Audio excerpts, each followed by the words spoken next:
want to be a jockey when I grow up. I'm down for East Field and South of the Manor. Well, I'll go into Africa and try and teach people. I don't think you want to go to university if you want to be an astronaut. I'd like to find out all about the moon and all that.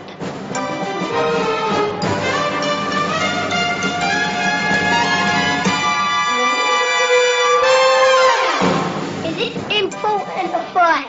Yes.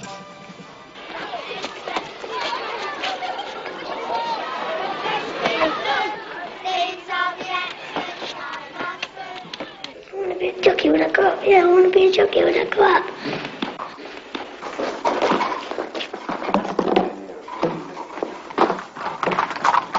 Tony was already an apprentice at Tommy Gosling's racing stables in Epsom when he left school at 15.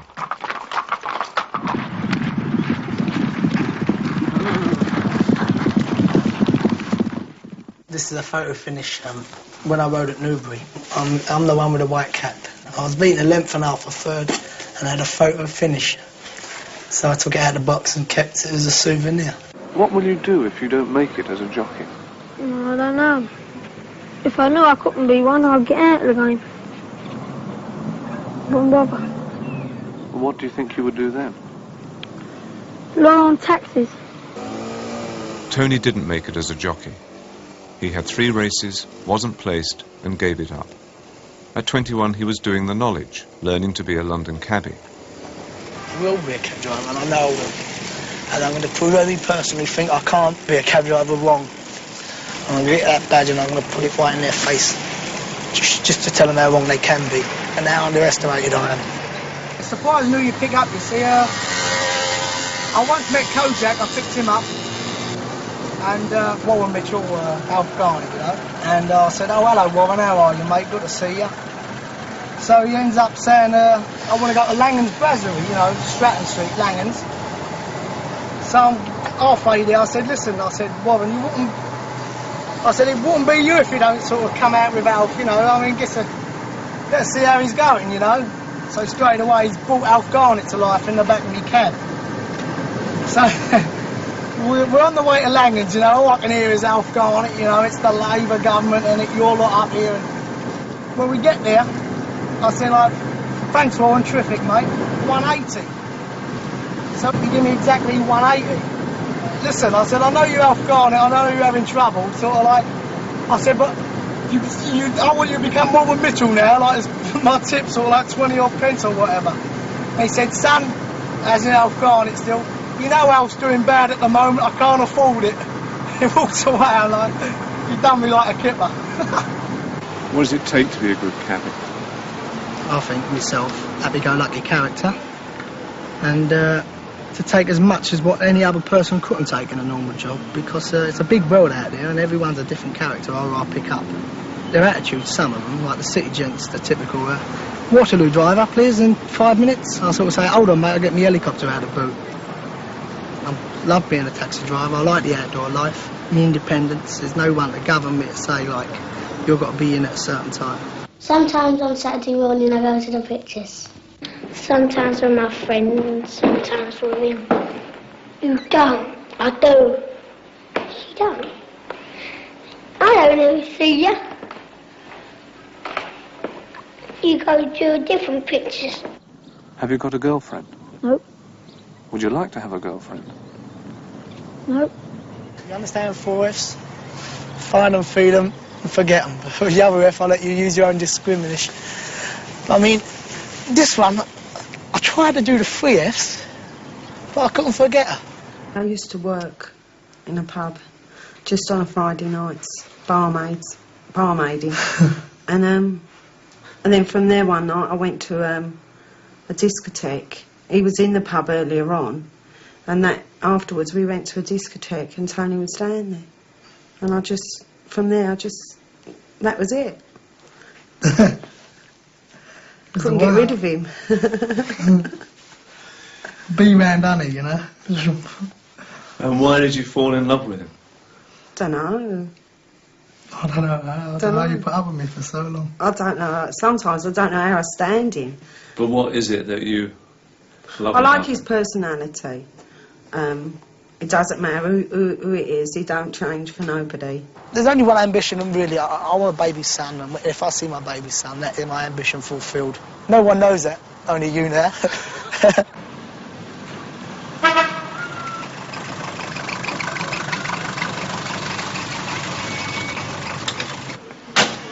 We've got 2 children. Nikki's 6.5, Jodie's 2.5, nearly 3, and I'm having another one in March. Who looks after them, or do you share it out? Me, basically, yeah. He does take them out quite a lot, but telling offs and smacks is all left to me. I have to do all that. He don't like smacking them. He don't like telling them off. Unless it's really, really... Anything serious. Serious, then he would. Yeah, I got... See that baby one? So what advantages do you think you've had over some of the other people that we film? Well, academically, probably they've had more advantages over me, aren't they? The fact they've had prep schools at a very early age, you know, they've benefited by it, which, you know, it tells, obviously, in this film. But as far as, you know, the stability in the backgrounds with their parents, they've missed out on that. Tone, I don't like them near me. Come on. Have a piece of bread each. Hey, Jodie. Jodie. Being in the prep school, they're missing the love and the care what every East End always gets. You know, gives their children each time they come home from work. And the parents, you know, sometimes obviously not going to be there because they're away at prep school. They're missing the love and affection, you know, what they're craving for. When my kids are growing up, I want to see the change in them all the time. So I have my own memories of when I was a kid and how they were, you know, what they were like. Would everybody please sit round now? Get on with their work. I don't want to see any backs to me. Shouldn't be anybody turning round. Tony, do you hear as well? Get on with your work in front. Tony! Don't turn round again. Education is just a thing to say my son is higher than him or my son had a better background than him. I mean, I'm as good or even better than most of them people, especially on this programme. I mean, I'm one of the tail enders. You think, oh, the East End boy, you know, and he ain't got no good education. But all of a sudden, the East End boy's got a car, motorbike, and he goes to Spain every year and whatever. And have I worked for it? No, I'm here putting bets on. You think, how does he do it? And there's a boy who is eating or whatever. He's studying to be a professor. He's making up the things. Where's the education? There's no education in this world. It's just one big rat race, and you've got to kill your man next year to get in front of him. Education, when I said there's no education, yes, there is an education. I made a great mistake in saying that. But I didn't mean to say there's no education as far as academically. Yes, there is. The area, the environment, and education makes a person have more opportunities in this world. You know what I mean? That's obvious. Let's talk about the kids. Do you want for them what you had for yourself in terms of schooling and everything? You're talking about my childhood, 5 years old, upwards to 7, 8, 9. I had no money. My father had no money. My brother's closed for 10 years. His hand-me-downs are sort of going on my arms with holes in, you see. I've never had any opportunities to better myself because I was a kid. I never knew no better. And my mum and dad, you know, my dad's got ill health, you know, he couldn't work. I'm not making, you know, a violin story out of this. I mean, that's the way it was. And I'm more stronger. It happened that way. I mean, I'm a more stronger person. I appreciate things more now. And now I'm in a position, through my job, you know, to give my kids the life I never had, like lovely clothes. I go to holidays, you know, I go to Portugal, I go to Spain, hopefully America next year. I mean, I want everything I never had to go, you know, on my kids. To say that, you know, let them know the benefits of the nice life, what it's all about. The Prussians, oh yes, oh yes, oh yes. They're nuts. Just have to touch them. Yeah, they can get what they want, can't they? If you've got to work for it, and it's them who can just ask for money and get it. They can buy what they want. I've learned through driving a cab that people are individuals, whatever they are, upper class or, you know, middle class or, as in my case, you know, East Ender. But I'm only glad, you know, that I found out the difference at an early age, so I can judge people on what they are rather than who they are. I'm not a politician, so let them worry about what's coming for the next day. All I understand is dogs' prices, girls, knowledge, road, streets, squares, and mum and dad and love. That's all I understand, that's all I want to understand. Oh, the one's cooler than I. 4.5 50s, 4.5. At 21, he was earning a bit extra as a bookies runner at Hackney Wick. What do they call you here? I reckon a pest, something like that. I don't mean to make a nuisance of myself. I mean, it's for the other patrons of the place. I mean, they wouldn't want to see a little boy nipping between the feet, running, putting a bet on here for a face. You understand? They think, God, what's he doing? Is he mad? I mean, I walk up there and I order the teas. There could be 8 people in front of me. I just go, can I have a tea, please? Tea, please, 5 times. Tea, please, tea, please. And they've got to serve me before them to get rid of me. You understand? So that's how you got to do it. I'm in 2 golf societies, and each month, all the members of each society meet to play a game of golf. And who are the guys you play with? Well, they're mostly publicans or taxi drivers, you know. And we always end up, you know, having a small bet. Do you like the whole social side of it? Only with my mates, because on a golf course it becomes very snooty type, you know. I mean, I understand they've got to pay £400 a year membership. And they don't, you know, really want people without any etiquette to go on a golf course and ruin their so-called golf course, right? It's good. Great shot. Great shot. It does get a bit a pain sometimes, you know, when they keep saying, excuse me, sir, are you a member? You know, it comes out like that.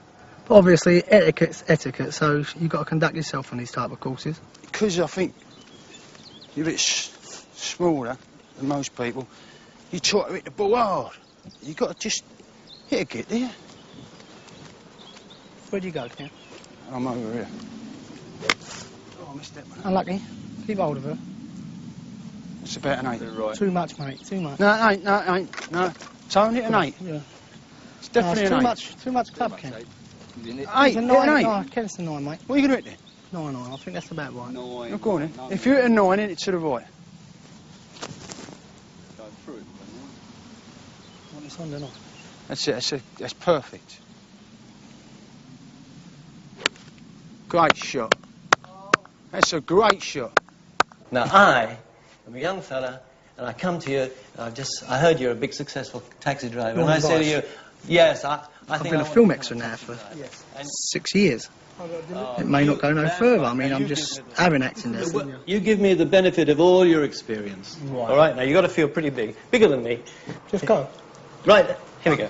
Tell me, son, what do you want to be a cab driver for, mate? Well, make a lot of money, you know. You have a good life. Son, look at me. He said, I may be a successful businessman. He might have a suit, I might have all the holidays in Spain every year, but son, it's hard work out here. Come on, mate. you're not reaching me yet. Not getting to No, me. you're not getting to me.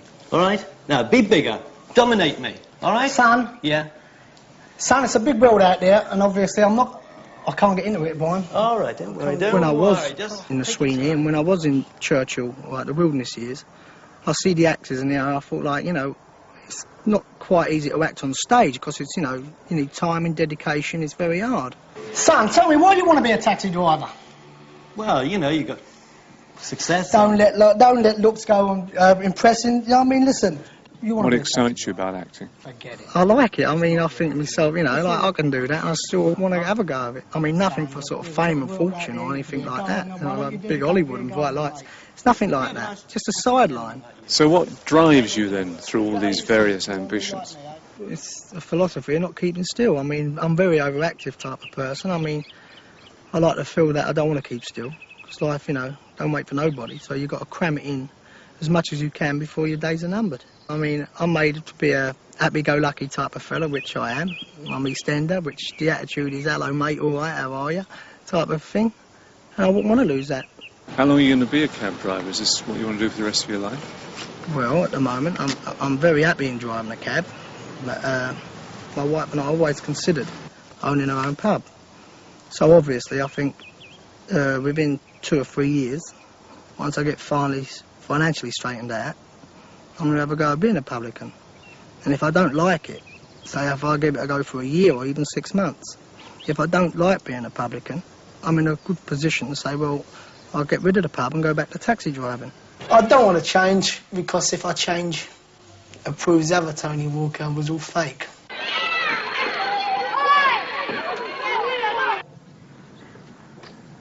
$55-20, Boris. What are the best times for you?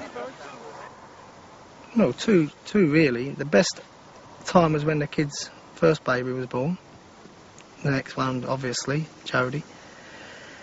But my greatest fulfilment in life, when I rode at Kempton, in the same race as Lester Piggott, I was a naive, wet behind the ears apprentice. And the governor told me, "You've got to ride, son. Ride it. You've got to lose X amount of weight," which I did, £8 in 4 days. And he says, like, I go in there and they're all there, you know. I'm part of it. All my years, from 7, all my ambition is fulfilled in one moment. When the long fella come out and I'm in with him, like, in the starters calling out to register the names. And you can sort of go like, Piggott, draw, 8. Walker, draw, sort of 10. And your idol, like, you're there and the big man's there, you know what I mean? Money in the whole world couldn't buy that proudest day of my life, which my ambition fulfilled to the highest level. And I eventually finished last, tailed off obviously, but it didn't make any difference to me. Just to be part of it, be with the man himself. Couldn't buy it. That was the proudest day of my whole life. Well, I'll go into Africa and try and teach people who are not civilised to be more or less good. No, I don't want to be a missionary because I just can't talk about it to people. You know, I'm interested in it myself, but I wouldn't be very good at it at all. Chris Awalabi. Yes, sir. Momin Ali. Yes, sir. Kaisal Mia. Yes, sir. Oscar Ali. Yes, sir. Nazrul. Yes, sir. Sultan. Yes, sir. Abdul Kaya. I was working in an insurance company at the time, and I decided to go into teaching without any experience at all, and I didn't think they would allow somebody to walk in off the street into a classroom. 6 times 3 is 18. Shared by 2 is 9, plus 7 is 16, so you put a 16 there. They were crying out for maths teachers. They interviewed me, they phoned me up the next day and said, would I like the job? I said yes. Within 5 weeks, I was in a classroom. They took one look at me and thought it was Christmas, I think. Okay, so once you're done, all right.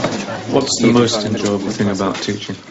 Just being a part of pupils' advancement and learning and watching them understand more and being more confident. Them getting some enjoyment and satisfaction from mathematics. After working in the city for 3 years, Bruce started teaching at Tony's old school in the East End of London. He lives in a local council flat, within walking distance of the school. Walden, let's have the present tense of Vesta. Vesto, vestas, vest. Vestat, vestamus, vestomatus, vestant. Yeah, speak up. They don't sort of enforce being upper class and things like that at St Paul's. You know, they suggest that you don't have long hair, and they do get it cut and they teach you to be reasonably well mannered, but not to sniff on the poorer people. When we filmed him at 21, Bruce was in his last year at Oxford reading maths. And by Eisenstein, you can show that this is irreducible. Then you do a transformation on this polynomial x equal to t plus 2. Good, that's a nice way of doing it, particularly using Eisenstein down here. His test is very powerful. Yes.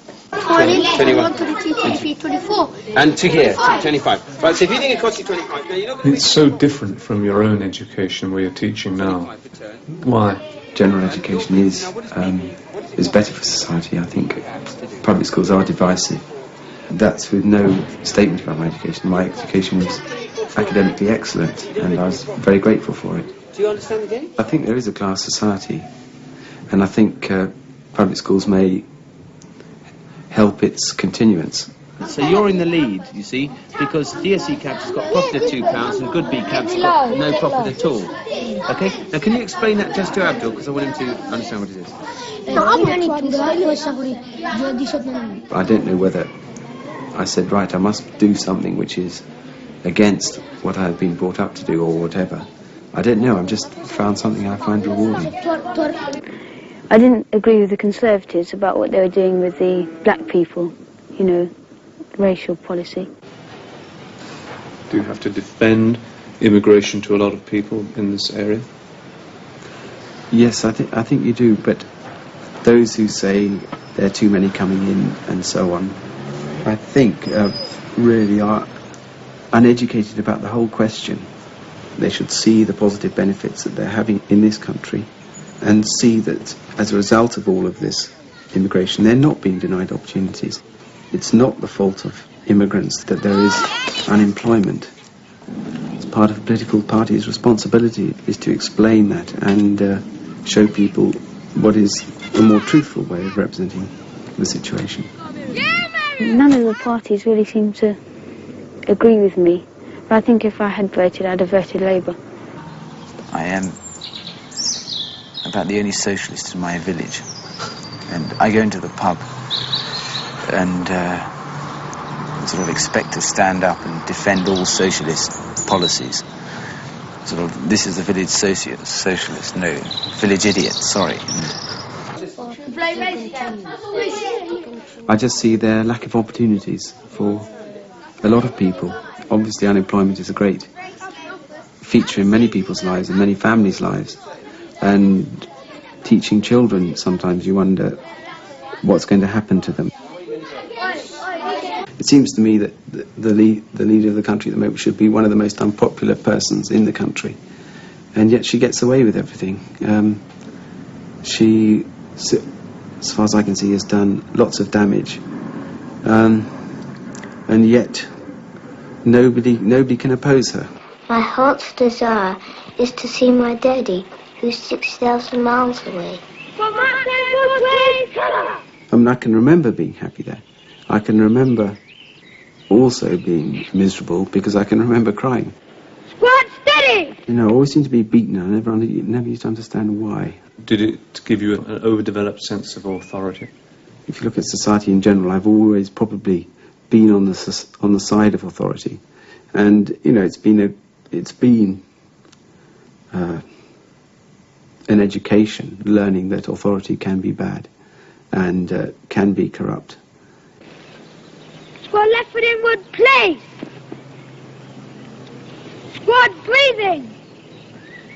Well, my girlfriend is in Africa, and I don't think I'll have another chance of seeing her again. Have you got any girlfriend? No, not yet. I'm sure it will come, but not yet. I think I would very much like to become involved in a family, my own family for a start. That's a need that I feel I ought to fulfill and would like to fulfill and would do it well. I mean, I do think a lot of people think too much about it. What happened when you burnt your fingers?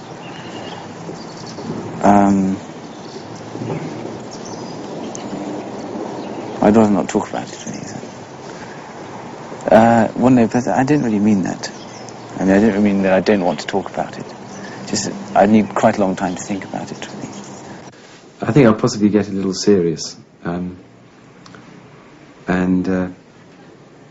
don't quite understand the modern sort of way of behaving, the modern manner. I think I'm a little old-fashioned. Now, at 3 o'clock, I'm going to come and pick you up from art. You'll only have one art lesson. So if your art teacher forgets at 5 to 3, ask her to say we should be packing away now, and I'll come and get you. So there you were, you went to a posh preparatory school and a major public school into Oxford, and now you're in a council flat teaching in this school in the East End of London. You don't feel any sense of disappointment? No, because what I am trying to do at the moment and achieve is difficult.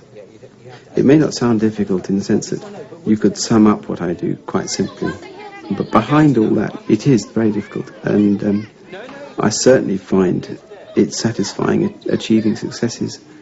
There may come a time when I decide I can't do it, and that's not necessarily weakness. That may be a strength that you realise you can't do it as well as you would wish. I think the most important thing in the world is everyone should know about God. It all springs from loving God and Christ, I suppose.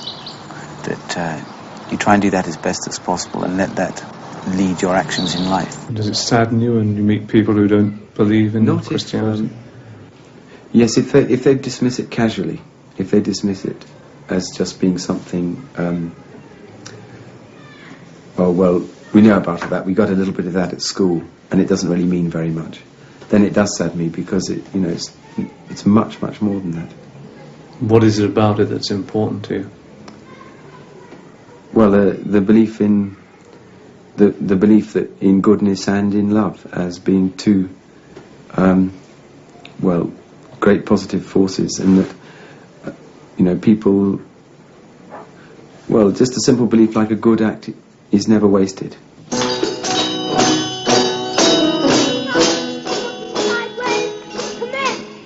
Certainly you can observe somebody when they're 7 and identify particular things which maybe are then always with them, whatever else happens to them. People possibly say I'm a little innocent at times, or naive. I used to get worried about this and think perhaps I ought not to be taken in or deceived, or I'm not talking about love now, I'm just talking about generally speaking. But I feel that's a strength in a way. I think, if they're people who are willing to trust, then, we should be encouraged. Tommy, do you have any boyfriends, Susie? Yes. Tell me about him. He lives up in Scotland, and I think he's 13. And I'm rather lonely up there, because he usually goes to school, but we usually play till about 6:30 when he comes home from school. And then we go in, and then he goes home to do his homework. Have you got any boyfriends, Susie?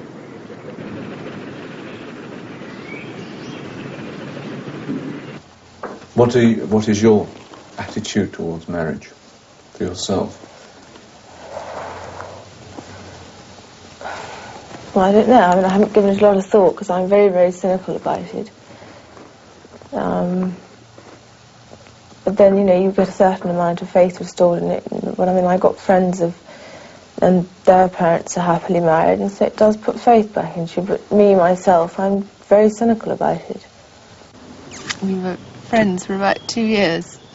Rupert and Susie were married 5 years ago. And I think the nice thing was that we knew each other very well before. We knew quite a lot of the faults of each other, which I think is very important. I don't sort of sit down and think, analyse marriage. It's not something I've had to come up and think about, whether I was going to get married. And I've got no desire to at the moment. I think 20 is far too young. I suppose 22 is considered quite young.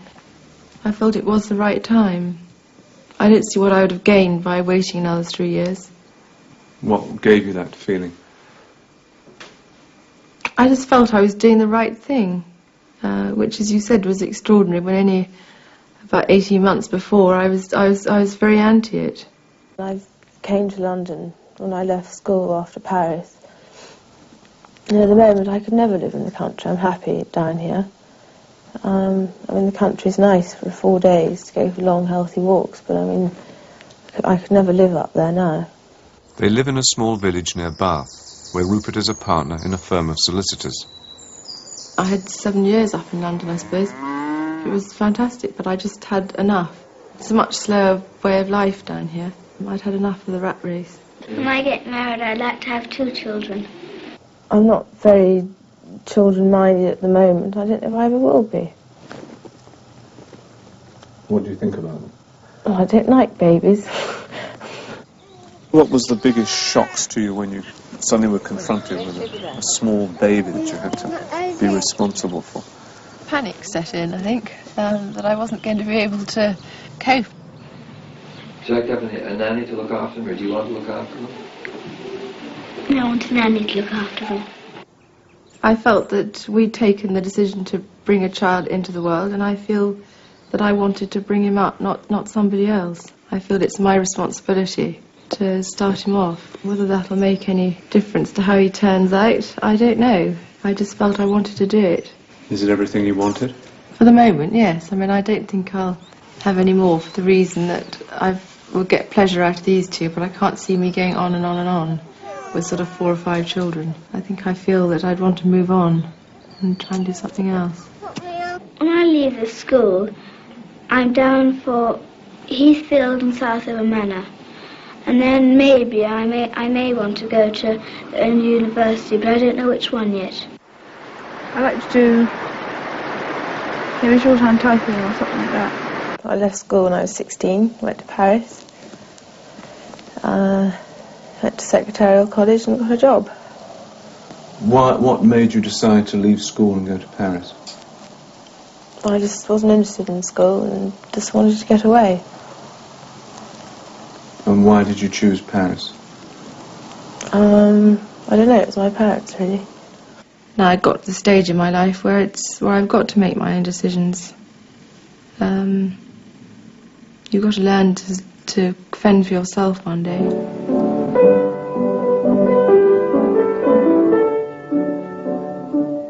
I went to prep school boarding when I was 9. Rupert went at 8, and both of us hated it. I hated my prep school.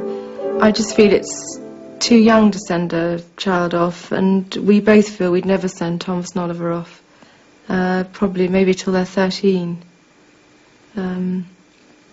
I think 8's much too young. So we will definitely keep them at home.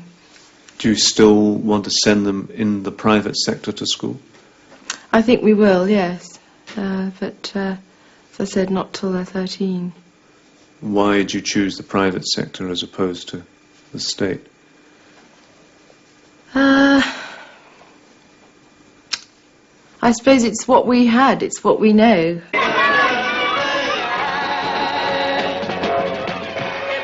I think both of us probably were very sheltered. It's only having been abroad that you can appreciate more, that people are very different, cultures are different.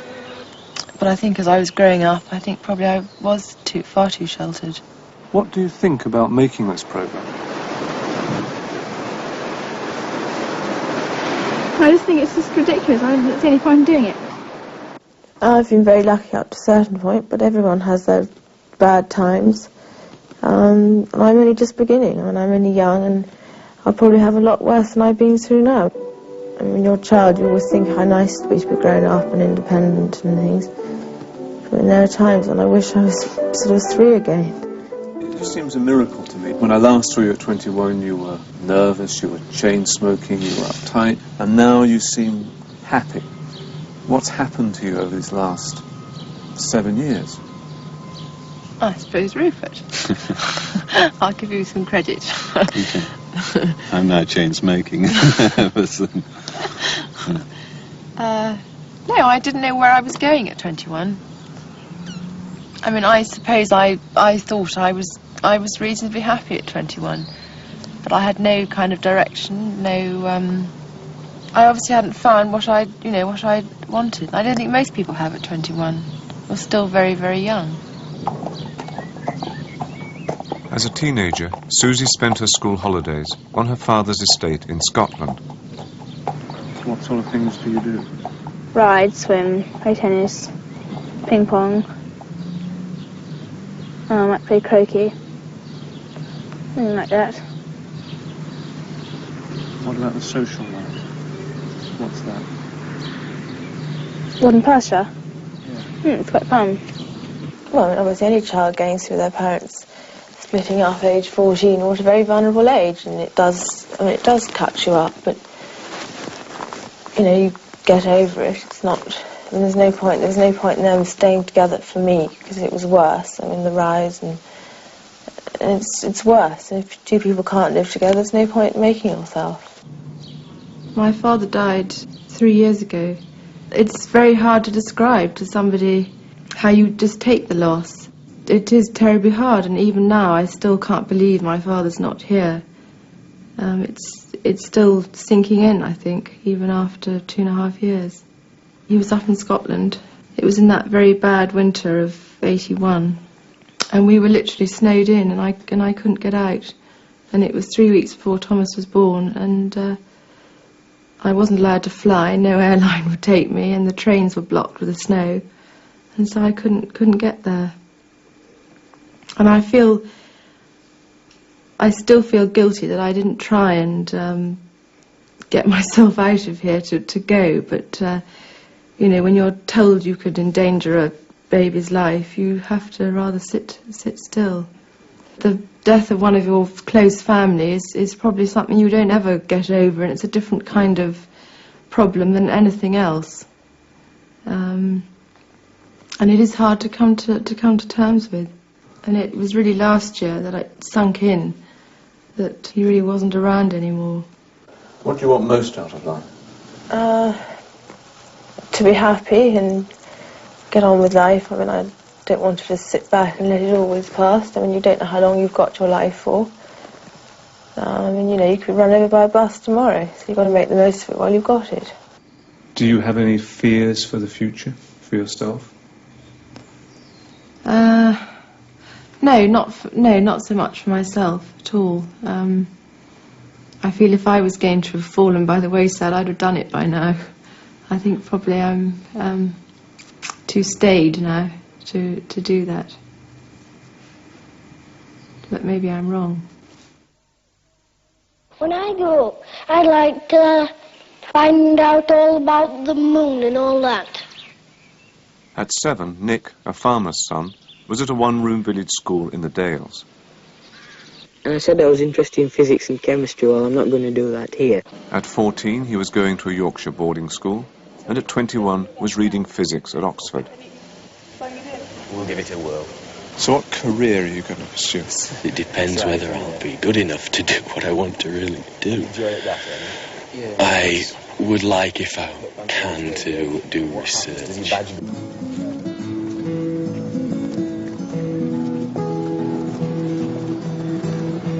He is now in America, an assistant professor at the University of Wisconsin, earning $30,000 a year. The gas in these experiments is at a temperature comparable with that of the sun, whereas in a power reactor it would be maybe 10 times the temperature of the sun. And we're trying to induce that gas to fuse. And the fusion reaction gives off energy and produces the power that would be turned into electrical energy and sent out to the consumer. How hot is it in there? In there it's at about 10 million degrees. Nick is a nuclear physicist. He is using these high temperatures to fuse atoms, to try to produce energy which is free from radioactivity. Have to be precisely coordinated with the plasma decay. I finished my degree in physics and I went on to do a PhD. And having got the PhD, so it took 2.5 years to get that, which was relatively quick, I went to work at the United Kingdom Atomic Energy Authority's Culham Laboratory, which is where they do fusion research. And that is what I've been aiming to do throughout my PhD. But I found when I got there that I got a big shock when I found that my standard of living went down when I started work. So when some people here offered me a job, I thought this might be a good opportunity to go somewhere else where the research environment was a bit more vigorous. So I came here in November of 1982 into a blizzard. The university is substantially different from an English university for several reasons. It's a much bigger university. Oxford had 10,000 people, this has 40,000 people.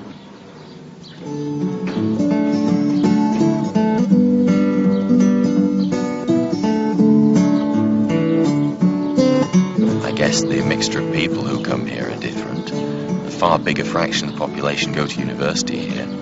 Oxford is full of people who really are trying to prove something, I suppose, or be something. A lot of people with social or intellectual pretensions. You're less aware of that sort of thing here. On the other hand, the American system is much more like the comprehensive system in England would set out to try and be. It takes many more people and gets a huge section of the population to a level where they're really technically very competent and can go out and make Silicon Valley work. Do you have a girlfriend?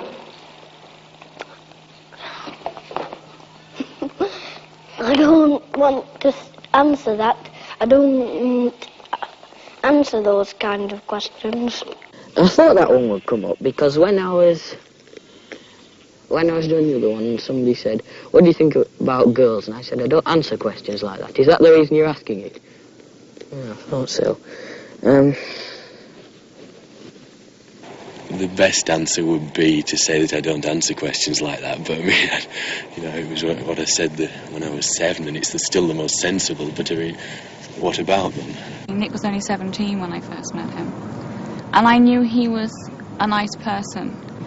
I find him very attractive, and he uses his intelligence in his relationship with me, which is very important. A lot of people can be very bright. Nick and Jackie met when they were students at Oxford. Jackie is doing a postgraduate course in business studies. And Nick does. What about you, Nick? Why did you marry Jackie? Because I find her attractive. She's bright and independent, and I mean, if you'd been somebody who had fixed ideas of a woman's role in marriage that meant dinner on the table at 6 every evening. Didn't I tell you about that? I think we would have had problems, or if one of us had not wanted children. When I grow up, I'd like to find out all about the moon and all that. Where did you get all this brain power? All this brain power? I don't know. Did it just happen? All this brain power? That's a hard one to answer, because first I have to accept that I've got all this brain power. And that's not the sort of thing I tend to go around saying. But I've always been interested in, from a very early age, in technical or scientific things. When I was very young, I had a big picture book about the planets, and I thought this was wonderful. And I've just been interested in that sort of thing and reading technical or scientific material for a long, long time. I was the only child of my age in my village, but I managed to spend my time talking to adults who were around. If one is wandering down a country lane, there's an awful lot to look at in the world around you. I remember looking at various natural phenomena and being intrigued to try and understand what made them tick. One time I was particularly wrapped up in how a particular cloud, which was very unusual shape, and how did that work? And that was the sort of thing that made me want to go further into natural sciences. I think that if I'd been in a city, I probably would have had more interaction with people and might have developed more skills in dealing with other kids. Trying to become a reasonably well-adjusted person was, for me, a bit of a struggle for a while, and I was given a fantastic opportunity when I went to university, and that really saved my bacon. They'd like to come out for a holiday in the country when I'd like to have a holiday in the town. No, I've been to Leeds a couple of times, and I haven't been to Manchester. I went to London with the other when you did the first programme, but that's the only time I've been.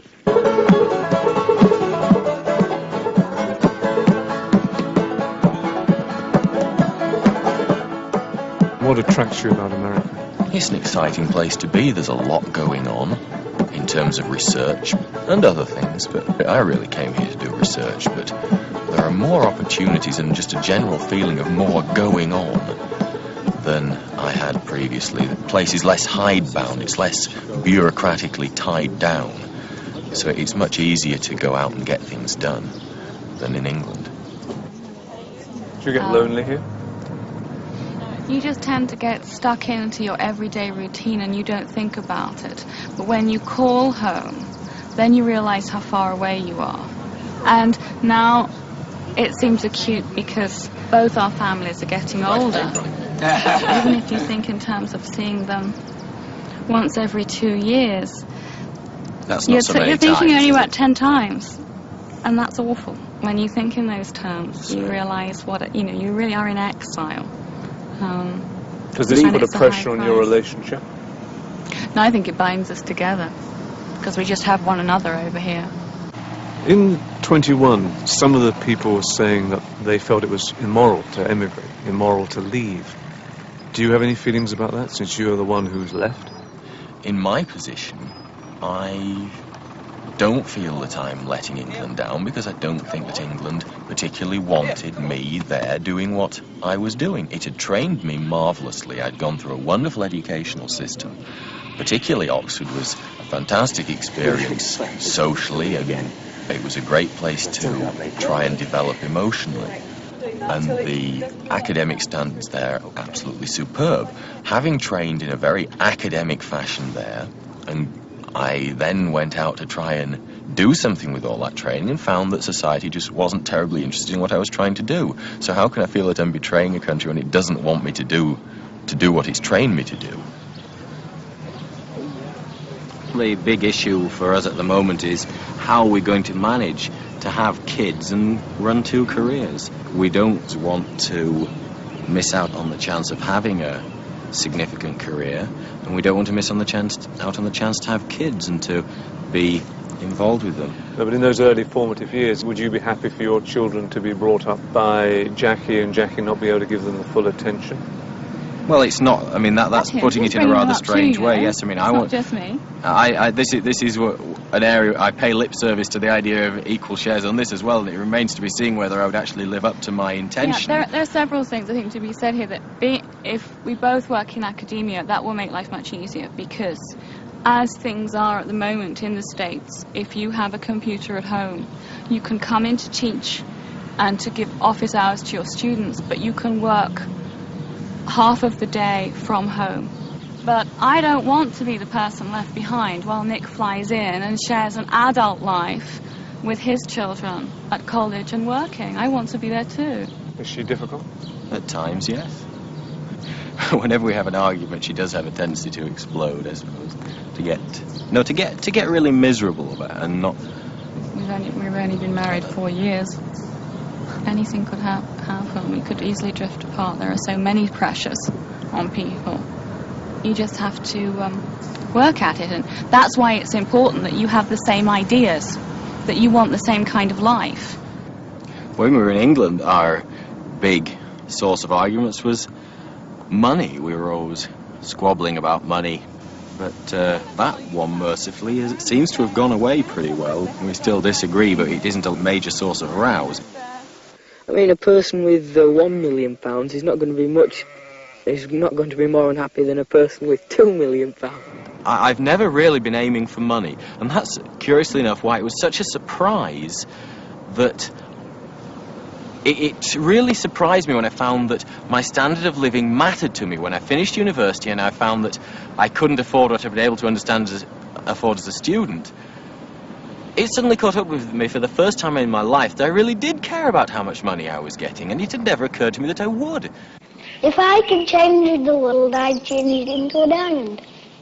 I'd like to think that, I'm hoping that I might do it at some stage, but I don't really think that I've done anything you can call a great success. It would seem really ridiculous to any of my friends who watch this if I said, Christ, aren't I a great success? Look at me. When I first met you, I remember I thought this was very idealistic, but it was rather interesting. When I asked you why you're working on fusion, you said you wanted to save the world. I think that's a bit embarrassing now, but I don't think you'd feel the same way about something that you didn't feel mattered. That's right. I picked it because I thought it really was something that could be useful to people.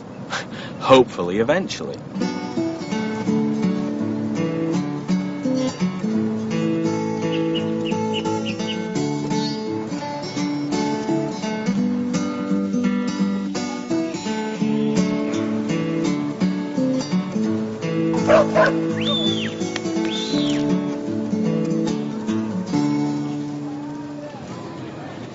Yes, it would be a disappointment if I didn't achieve very much, but I'm not worrying about it very much.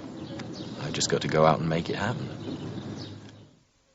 I don't think you want to go to university if you want to be an astronaut.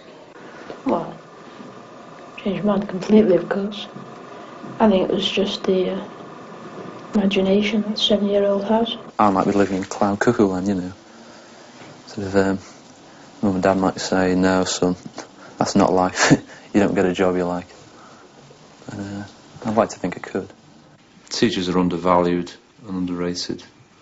And the system is beginning to crumble. You know, people outside of it don't realise that, but it is. And it's very disillusioning. You know, you don't feel you're getting anywhere. And of course the money as well, which whatever the papers tell you is abysmal. Peter left his comprehensive school in Liverpool and at 21 was studying history at London University, living in student digs. And the facts were that I'm not particularly an intelligent person, just reasonable, I suppose, but I'm not a genius, and I just went to college on 3 reasonable A-levels and just didn't do very much work for 3 years, just did the bare minimum, turned up to lectures, wrote a few essays, and you get a degree for it, and it's a joke, really. Once Caroline Tedford said she loved me, and I'm going to marry her when I grow up. Doesn't appeal to me at all at the moment. For me, what, I'm just gone 20. I haven't even been abroad yet in my life, so there's no way I'm going to get settled down. What was it about Peter that you fell in love with? Who said anything about love? I don't know. We have a very much the same attitude, much the same general attitude to life, even though we're very different in personality and in the things we like to do. What is it about his personality that attracted you? Well, nothing really. Not a great deal. Peter and Rachel have been married 4 years and met at Teacher Training College. They have just bought their first home, a terraced house in the centre of Leicester. They both have careers. Peter teaches in a comprehensive school, Rachel in a college of further education. There are 2 risks, either for one of us to follow the other around and therefore perhaps become frustrated and dissatisfied that you didn't initially follow your own line or your own individual wants. Or there's the risk that you take that you perhaps do have to part sometimes for jobs or whatever, or for what you particularly want to do. I think the latter risk is much more worth taking. So you would be prepared to part? Yeah, I mean, obviously there is an element of compromise, otherwise why get married? And do you have any plans for children? Not at the moment, no. I haven't that's what I really thought about it seriously. Why is that? Well, I suppose because we both got, you know, other things we'd still prefer to be doing. You know, you have children, you know, that immediately limits you. You don't want to be limited yet. If you choose to have a family, then you also have a responsibility to children. So, you know, it's a very difficult decision. And although I think most liberated men would say that they too are involved in that decision, I think ultimately the responsibility still comes down on the woman's head. Is Peter liberated? Well, I think a lot of men such as Peter like to think they're liberated, and I'm not in any way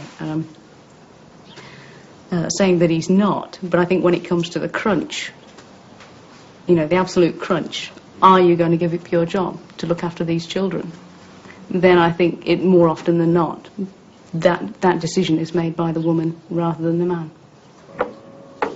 If you do have children, would you want them educated in the way that you've been educated? I don't know how things have changed, but basically you've still got this emphasis on just getting through exams, you know, which isn't really education. Because most of the stuff you come out of school with is absolutely useless. You just don't need it. So how would you bring them up, educate them? Well, I don't know. I suppose the easy answer is teach them more relevant things, you know, get them to think for themselves a bit more, which schools don't do enough. I mean, would you contemplate putting them into the private sector of education? No, definitely not. Why? Well, it's just the principle, you know, that's all there is to it.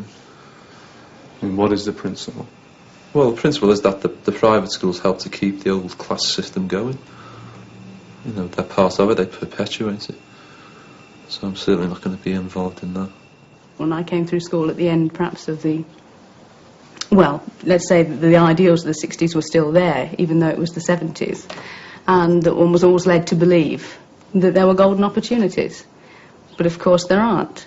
And very much now, people of my generation are beginning to realise what perhaps 16-year-olds know now at 16, I am only just beginning to see that now at 27. That in fact, you know, there's no such thing as sort of mobility in any sense of the word. You know, it's very difficult to move up. Do you think you've had as fair an opportunity as other people? No. Of course not. In what way? Well, other people got it made for them still, haven't they? They got it all lined up. How? Well, like the public school lads. I don't like to slag off people who are in the programme with me.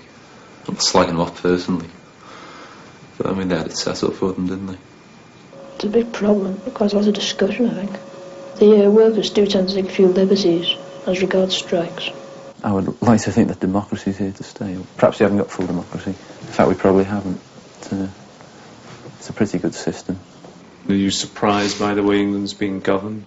I'm not surprised with the people who are governing us at the moment, no. Why? I've even stopped being amazed. Why? Why? Well, I don't get dragged into party politics, you know, but basically this is the most incompetent, uncaring bloody show we've ever had. Well, if I can't be an astronaut, I'd like to be a bridewell sergeant in the police force, like my dad is. Do you want to be rich? I wouldn't mind, no. I think once I can get myself going, I can work solid, yeah. But it's the motive, which is very hard to acquire. Yeah. I'm dead lazy. Well, what are you going to do about it? Not much. I'm just hard to get, yeah, you know, I'm not the sort of person who can get charged up very quickly. I am really lazy, you know, if I've got things to do, I'd sooner make a cup of tea first and read the paper. He always looks on the negative side of life before he looks on the positive, whereas perhaps I'm the opposite, and that in a sense is an area of conflict, yes. Yeah, a clash of personalities. Yeah. And how do you deal with that? Well, as you deal with all people like that, you just give them a good kick and say, you know, wake up to it, you know, that kind of thing. And do you see any areas of conflict in the future for you, in personality? No, I don't. Not really, because I think we both appreciate each other's personalities. In fact, it would be quite dull to be exactly the same. I mean, there's something quite exciting in being different, in that it isn't as predictable. You know, we're not along the same track all the time. On the grass, we play international wrestling. Yeah, that's all. It's summertime though. What have been for you the best times? Tommy Smith scoring the second goal in Rome. Definitely. One of the all-times. Which game was that? Which game was that? That was the European Cup final, 1977.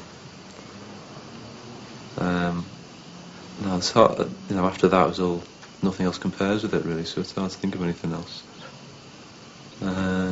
I'll tell you what was another good moment. That was a group I played with, doing quite well on a few occasions. That was good. Tell me about that. It's just a local band. I was until fairly recently. You know, I just played pubs and that, but it was very enjoyable. You know, when you get a good reaction from people, it's just one of the best things you can have, really. Do you ever get that in your work? No, God, no. Why? Well, what are you asking? You know, they like applaud at the end of each lesson or something. No, just that excitement, it's that communication. No, I don't.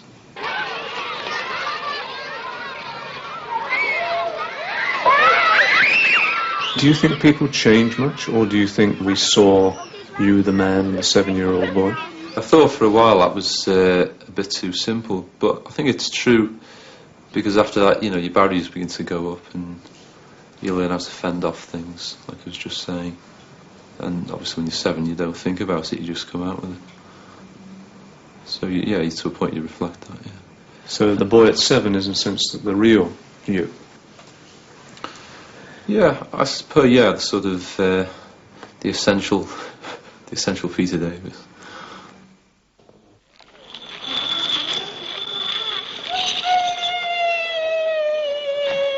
There were 9 other children filmed in 1963. What of them? If we did all love Jeffrey and we all want to marry him, I think I know the one that he likes best, and that's her. No, I wasn't talking today, and Brown sent me out for nothing. I feel like bundling when there's already a fight. If I can't be an astronaut, I think I'll be a coach driver. I read the Financial Times. What's happened to these children? Where are they and what are they doing? We'll see tomorrow night.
If someone comes up and starts fighting them, I think it shows they're right. I know the one that he likes best, and that's her. I think it's not a bad idea to pay for school.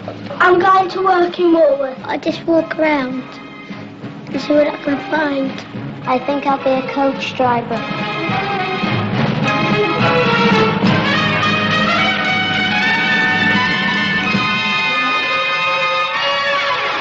I don't like the big boys hitting us and a prefect sending us out for nothing. I know I'd prefer to be alone, really. And when I said that, I know even now, I meant that. You know, if someone dropped me out in the Sahara Desert, I probably would have been happy, more or less, if you get the point.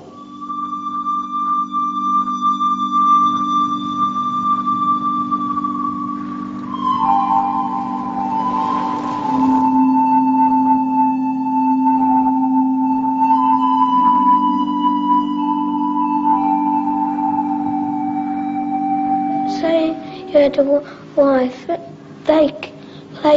say you had to eat what they cooked you, and say I don't like greens, well I don't, and say she said you have to eat what you give, so I don't like greens, say she gives me greens, and that's it. I find it hard to express emotion most of the time, although I'm getting on top of that. Worn out, you know. I mean, just a simple thing to say to sort of Susan, you know, I love you, something like that.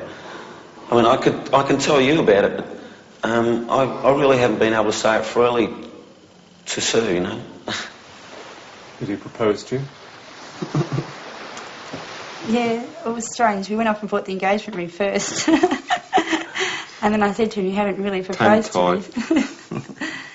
As you can gather, he's sort of very shy. What was it that you fell in love with? What is it about him? His helplessness, I suppose. It was the motherly instinct in me to pick him up and cuddle him. And he's also very good looking, I think, but he doesn't agree with me. And in the summer he's got this cute little bum in shorts.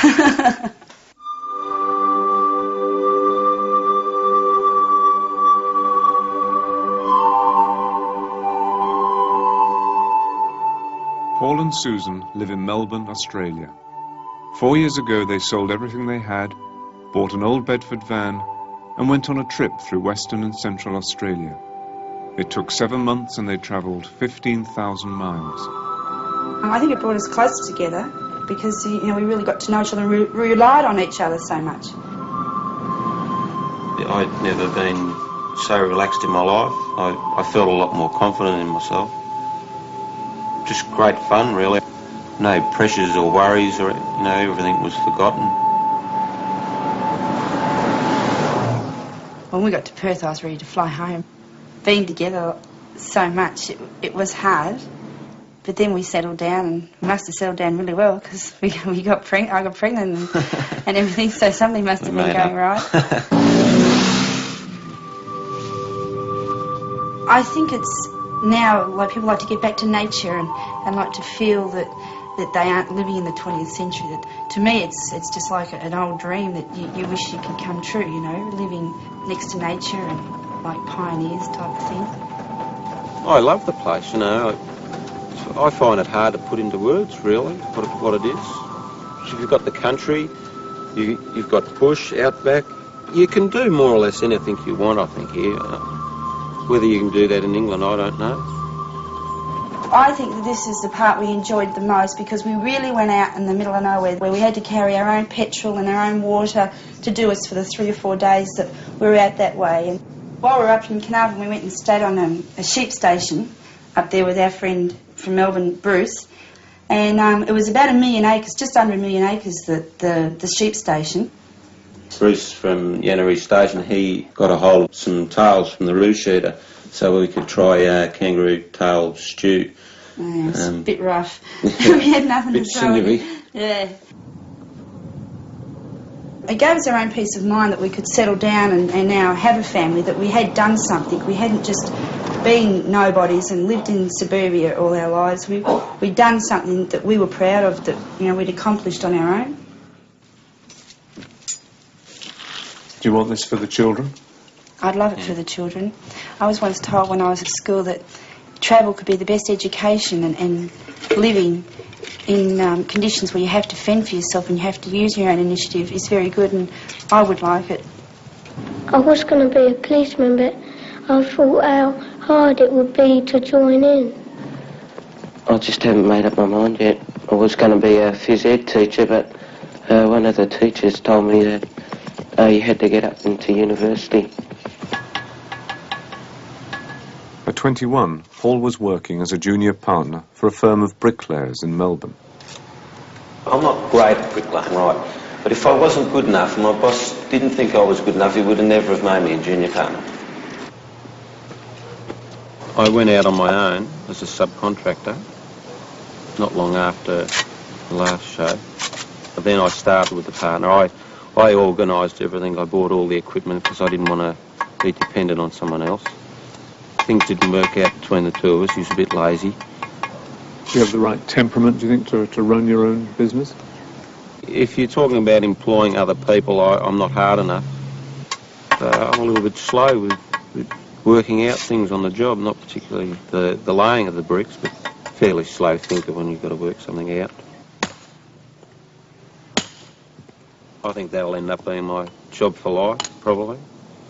Not that I want it that way, because it gets harder as you get older, I think.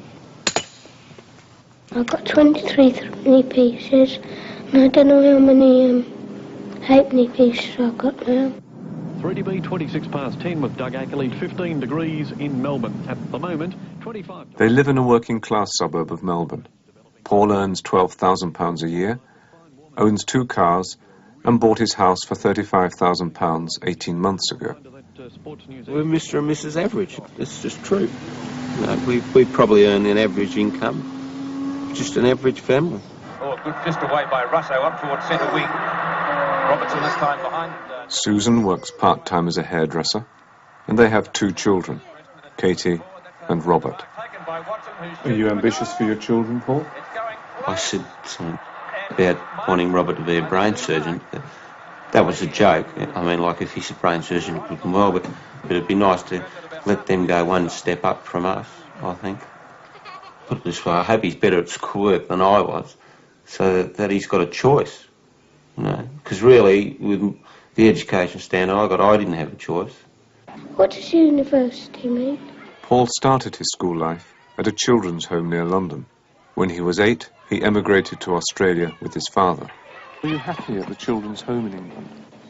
We didn't mind that, really, because we didn't know what was going on, because we were a bit young. What regrets do you have about your education, then? I didn't work hard enough. I was just very lazy at school. You know, if you're lazy and you don't work at school, you suffer for it. There needs to be a little bit more discipline. If private schools are better, you'd be far better off spending your money sending your kids there than getting a video or new television, swimming pool or something like that, I think. What else do you want for your kids that you didn't have? A happier family life, I think. But don't get me wrong, it wasn't miserable. I think it could have been better. I think that'd be one of the most important things. My mother and father they separated originally, I think. They eventually got divorced. I went to the boarding school for 1 year and then we immigrated to Australia. My father got remarried. How'd you get on with your stepmother? Pretty well, but like I said before, I mean, I'm not just not close, I'm not really close to my father either. Is that the biggest shock really? Do you have any regrets about the fact that you weren't closer to him when you were younger? Yeah, I suppose it's all wasted time in a way, I suppose. I mean, he was always there, you know, I could always talk to him, but it was different. We were sort of distant friends. I mean, we always got along fairly well. We didn't see much of each other. Say hi to Pop. Say hello to Pop. Here's Granddad. Hey! Here's Granddad. He said, actually, to his wife Barbara that he missed out on his own children. He's not going to miss out on these. Divorce was something new to me until I grew up and knew what the meaning of it all really was. There was no divorces in our family. I think of what Paul's been through. I mean, Paul doesn't say it's very bad, but I wouldn't like that for my children. It does worry me, you know, because it happens so much these days. Only time will tell what happens. Divorcing your wife, what does it get you? It messes up your own life, messes up your kids' life, your wife's life. I don't think half the people that get divorced even think about it properly. What mark has it left on you, the fact that you were brought up within a bad marriage? The only thing I can say that I think might have come from that is just my lack of confidence and being able to show my feelings, really, I suppose. He is down on himself. He has this excuse where he says, I'm only a bricklayer, it's got nothing to do with me. I don't know why it is. I get really frustrated with him. I want to wring his neck sometimes when he does it. But he's getting better. So do you feel there's any conflict ahead if Sue wants a job and a career? What's come up so far since we've been married, we've handled that. Really, I think Susan probably be the best one to be a businesswoman and I stay at home, you know. I have to push him out the house. Sometimes I think he needs a bit of extra male companionship because being a bricklayer, he only works with one fellow and we don't have a social life with work type of thing. Well, he doesn't because there's only just one person as well as himself.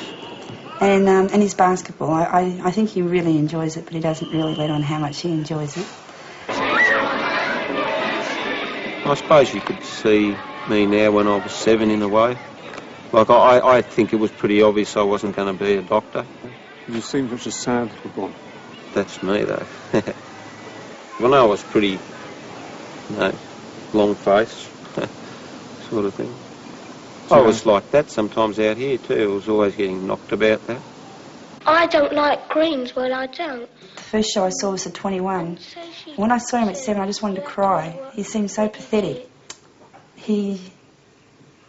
I suppose I don't know, it's hard to say. It really made me go to jelly inside, you know, to see him like that. And do you think it's true that we can see the man in the 7-year-old boy? Yeah, yes it is, because in that he was a very gentle and not gentle, caring person. Yeah, he's always cared about other people and always been able to work his way, try to give an explanation for saying something he doesn't really want to do, you know, like what if I didn't like to eat my greens and all that sort of thing. I mean, he's always still does that, the what if, you know, what if, and then you know, well, he doesn't really want to do that, so he's trying to talk himself out of it. Yeah, yeah. Does he eat greens now? He loves them. He loves them. He loves them. What do you remember of England? It seemed to be raining all the time. I wouldn't stake my life on it. But we've got a lot more than what we would have in England from what other people tell us. But there again, when it comes to work, I don't sit down on my backside, I'll go and chase it. So it's hard to say. But I'd say, like, in general, I've probably done better here than what I would have there.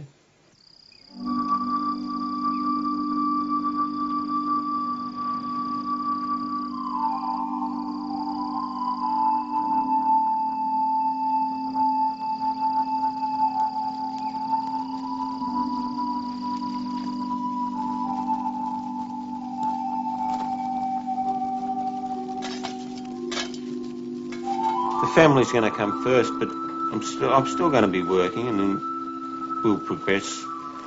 I'd love Paul to build me a house, and I know that he'd be happy once he's done it. Something like he's got his children, and then to build his own home, it really would be the icing on the cake for both of us. I read the Financial Times. I read the Observer and the Times. What do you like about it? Well, I usually look at the headlines and then read about them. About it. I like my newspaper because I got shares in it, and I know every day what the shares are. Misers like you. No, but on Mondays they don't move up, so I don't look at it. What's the point of the programme? It's the point of the programme is to reach a comparison. I don't think it is. Because we're not necessarily typical examples. I think that's what people seeing the programme might think. Yes. Falsely. I mean, they tend to typecast us. So everything we say, they'll think, oh, that's a typical result of the public school system. Yes. I mean, do you think there's any truth in the ideas behind the programme, that certain people have more options than others? It's certainly true that more people know they have more options or imagine they have. I think in practical terms, the difference in numerical number of options isn't that great. But the mere knowledge creates an option in itself. Yes. So I think we do have more options. And it is undesirable, but it's very difficult to correct. I don't think it is undesirable at all. I think what's undesirable is people who have had options don't make advantage, take best advantage of them. When I leave the school, I'm going to College Court, and then I will be going to Westminster boarding school if I pass the exam, and then we think I'm going to Cambridge and Trinity Hall. John went to Westminster School, and at 21 was in his final year reading law at Christ Church, Oxford. I do believe parents have a right to educate their children as they think fit, and I think someone who works on the assembly line in some of these car factories and earning a huge wage could well afford to send their children to private school if they wanted to. Just because some sorts of people perhaps don't put that as high on their priorities as, you know, having a smart car or something. I'm going to Charterhouse, and after that Trinity Hall, Cambridge.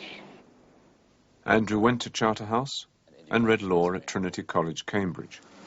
And you can never be sure of leaving your children any worldly goods, but at least you can be sure that once you've given them a good education, that's something that no one can take away. When I leave school, I'm going to the Dragon School, I might, and I might go to, after I might go to Charterhouse, Marlborough, and I can't remember all other places, but because Mummy's got so many, but there's some of them. What about university, Charles? I might go to Oxford. Charles went to Marlborough, but didn't make it to Oxford. Instead, he went to Durham University. So I'm pleased I didn't, because there's very much sort of from Marlborough, prep school, Marlborough, Oxbridge, conveyor belt, get shoved out at the end. And when you go to Oxbridge, and it's obviously not true in all cases, but I think for the majority, they mix with the same people as they were with at school and so on. When they were 21, We asked them what they thought they would be doing at 28. John. Might be at the bar. Doing what? Perhaps chancery practice. How do you see your life at 28? What did you want for yourself then? I'd quite like to be married by now. John has just announced his engagement. He is a successful barrister in the Chancery Division of the High Court. At 21, these were his thoughts about his career. Law sort of interests me. I think it's sort of good life. It's hard work, but you sort of, when you get to a certain eminence, you know, you take the work you want, and you take the holidays you want, and you don't really dance to anyone's tune, all of which quite suits me. And what about Charles? Hard to say. Probably scribbling away in some basement for some London newspaper or something. Charles did scribble away for an East London newspaper. He moved on after a year and joined the BBC, where he now works as an assistant producer. And Andrew, what did he want? I'd like to be a solicitor, and also fairly successful. Andrew is a solicitor, working for a large firm in the city. What qualities do you think it needs to be successful? Well, you have to have a legal ability in my business, obviously, and you have to have a sort of bedside manner as far as your clients are concerned. Because there's no good being brilliant if you can't communicate with your clients. What do you think about girlfriends at your age? And Tell me what you think. I've got one, but I don't think much of her. The girls never do what the boys want them. They always start playing with dolls when the boys want to play rough and tumble with them. It's quite true. I don't think I financially come from the same background. Andrew didn't go for a haughty Deb. He went for a good Yorkshire lass. But I mean, obviously he knew what he wanted. Andrew and Jane were married 18 months ago. I think I'm probably quite down to earth, and I tend to be less extravagant than maybe some women are. I don't go out and buy lots of expensive dresses. I just go out and buy one or two. And even better, pay for them. They spend their weekends in the Sussex countryside, where they are converting an old barn, which they bought with financial help from their parents. They plan to live in it permanently when they start a family. During the week, they have a flat in London, and Jane has a full-time job as a secretary. I think it's not a bad idea to pay for schools, because if we didn't, schools would be so nasty and crowded. Yes. So do I think so. Yes. And the people in the schools wouldn't, and the man in charge of the school would get very angry because he wouldn't be able to pay all the masters if he didn't get any money. Well, I've never really experienced the state system, but I think you get a better level of education if you can go to a private school. Do you think it's bad that people like you opt out of the state system? Well, there are really two counter-arguments. First of all is the argument that people should have the choice if they've earned the money to spend it. And then the other argument is that if we all went to the same sort of schools, those schools would probably be better because those people who had influence would do their utmost to make sure they were better if they had to send their children there. Whereas they just look back and don't particularly care what happens in the state system. And what do you feel about that? Well, I think probably the latter choice is fairly impractical. So I suppose that one has to continue with the idea of everyone having a choice. Once I had a talk to Greville. He was in my house, and I asked Sir if he could put him out of my house because he was always getting minuses. Looking back on our film of us at 7, certainly I was a fairly precocious little brat, and I hope I'm no longer. Do you still read the Financial Times? No.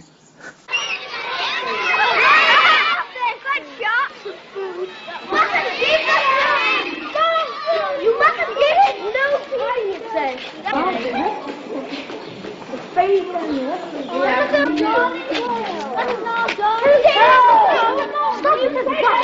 I don't think much of the accents. Neither do I. Neither do I.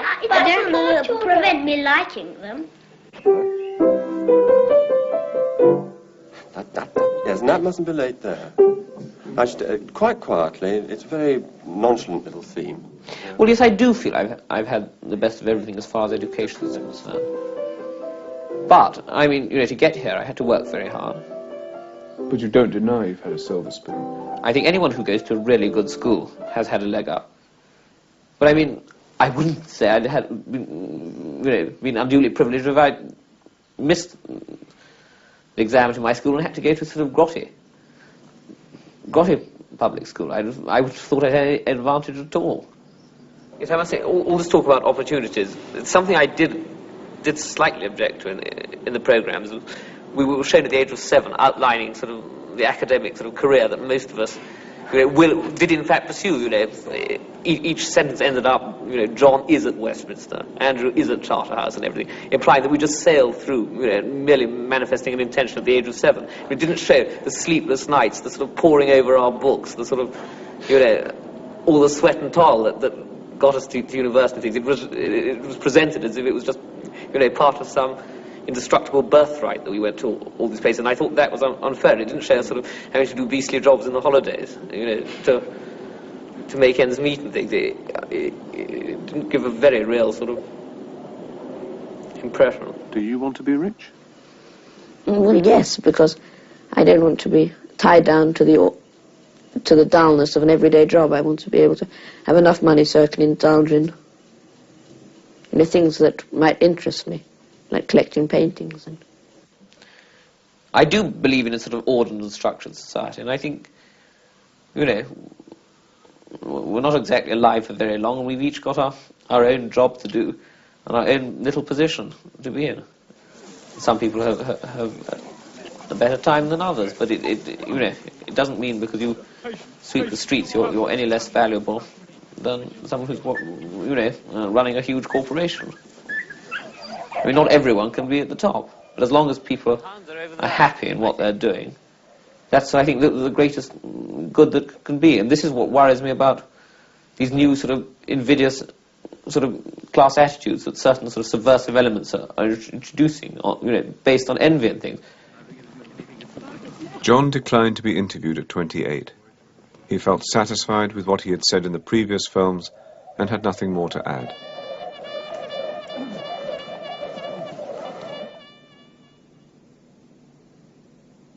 Rich children always make fun of poor children, I think. Yes. Yes, they say, oh, look at that lovely little sissy over there. Yes, and they throw things at them. I don't particularly want to be rich, but I'd like to have enough money. Well, what do you mean by enough? Well, enough to have a nice house and be able to send the children to a private school if you want to. I really don't see how one's life can be a failure. In that, if I became a journalist and got sacked at 30, it's probably because I'd grown out of it, or I'd changed, so I was no longer suitable, so therefore I'd find something else which I'd find, you know, I enjoyed and which my talents were suited to. Charles has found a career suited to his talents. At the BBC, he makes documentary films. He decided not to take part in this film. I'm quite happy living in the society that I am living in. It's a shame that more people can't get the opportunities that I've had, and I'm not sure how one deals with that. But you've been lucky, haven't you? What about those who haven't been so lucky? Absolutely. I have been very lucky. Well, we pretend we've got swords, and we make the noise of the swords fighting, and when somebody stabs us, we go, ah! I think if you're healthy and have good friends, you can get on perfectly well. But everybody would like to be rich. Neil was brought up in a Liverpool suburb, went to comprehensive school, and dropped out of Aberdeen University after one term. At 21, he was working as a casual labourer on a building site in London. I came to London and I contacted an agency for squatters, and they were able to give me the address of somebody who was able to help people who were looking for accommodation in the London area. And by a process of chasing people around, I eventually managed to find this place here. I think in questions of squatting, a bit of humanity is more important than vague rules about who can live where. But you've kicked against the stability that's... I don't think I ever had any stability, to be quite honest. I can't think of any time in my life when I ever did. I don't think I've been kicking against anything. I think I've been kicking in mid-air the whole of my life.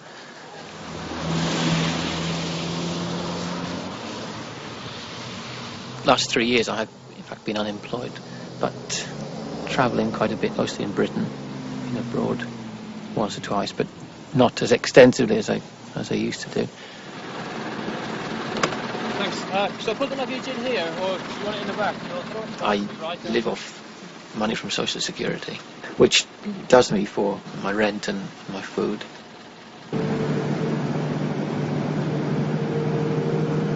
I've been moving about a bit between different places, really. I'm a bit unsettled, but I'm very shortly moving to live in digs. For the last 7 years, Neil has been moving around Britain. He spent the summer on a farm in North Wales, and when we found him, he had just arrived in the Western Highlands of Scotland. And do you think people like you who live off the state are scrounging? No. If the state didn't give us any money, it would probably just mean crime. And I'm glad I don't have to steal to keep myself alive. I do it simply because I don't want to be without any money at all. If the money runs out, well, then for a few days there's nowhere to go to. And that's all you can do.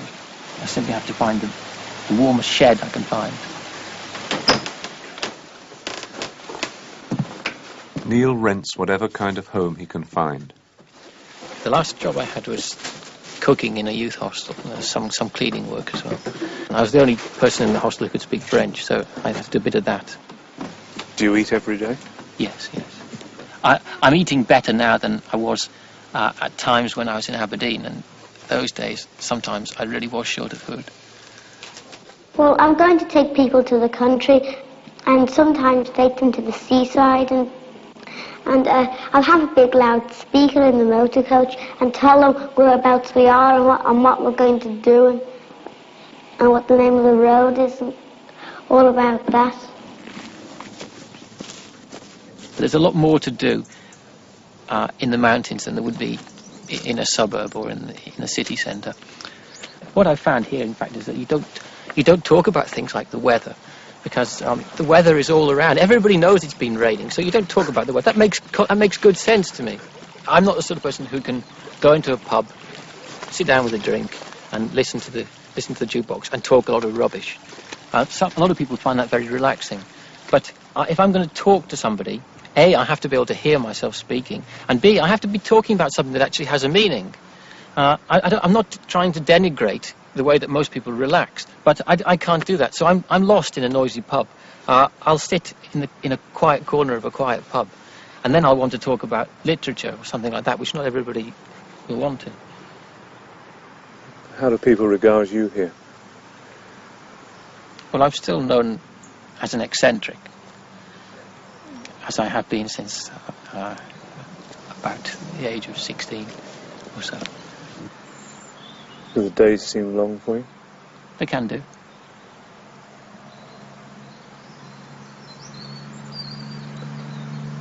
Do you have any friends anywhere? I have some good friends still in England. I don't think I need to go to university because I'm not going to be a teacher. I moved up to a comprehensive school. I found it much bigger, of course, and I found it hard to settle into it first. I did make an application to Oxford, but I didn't get in, and well, I think that's in the past now, and I don't know whether I would have been any happier at Oxford. It always had been a dream to get into Oxford, I think, because people had encouraged me and because I knew famous people having been to Oxford. That is still something that occasionally I think about and think, yes, I know I could have done well. I've been playing since I started at the comprehensive school since the first year. I don't think I was half as clever as I was told I was. I think, unfortunately, I grew up against a background of people of pretty average intelligence. I don't think I went to a school that was full of bright people. If this had been the case, I don't think I would have been so big-headed. I know I went to university expecting to be something of a genius, and found that this wasn't the case at all. Which is a good thing for me. I mean, it's very good that I didn't come to that opinion. I don't think I was so much clever. I just think I was quite enthusiastic, particularly when it came to A-levels. I was enthusiastic about the subjects I was studying, and therefore, with the help of good teaching, I was able to get good results. What were your results? Well, I did well enough. I'm not going to boast. Well, but tell me the fact. Well, how many O-levels and how many A-levels did you get? Well, I got 10 O-levels, and then I got 4 A-levels. And did you get good grades within them?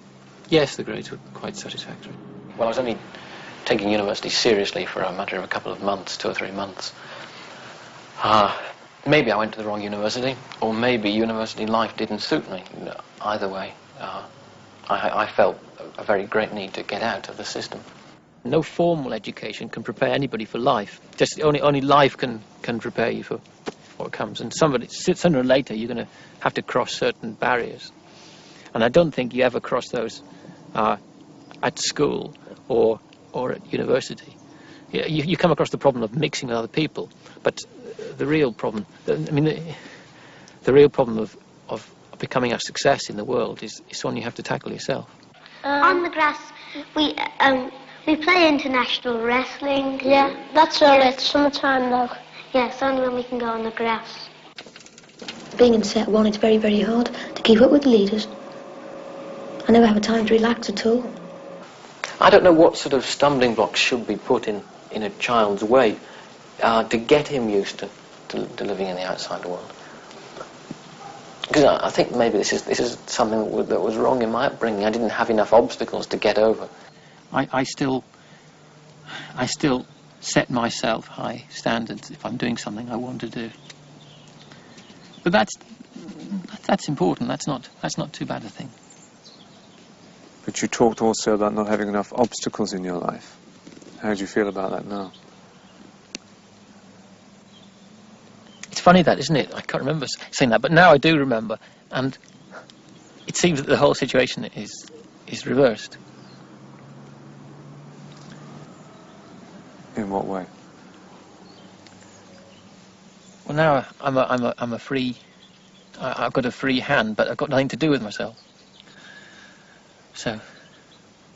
In the winter, if you lived in the country, well, it was just all wet and there wouldn't be anything for miles around.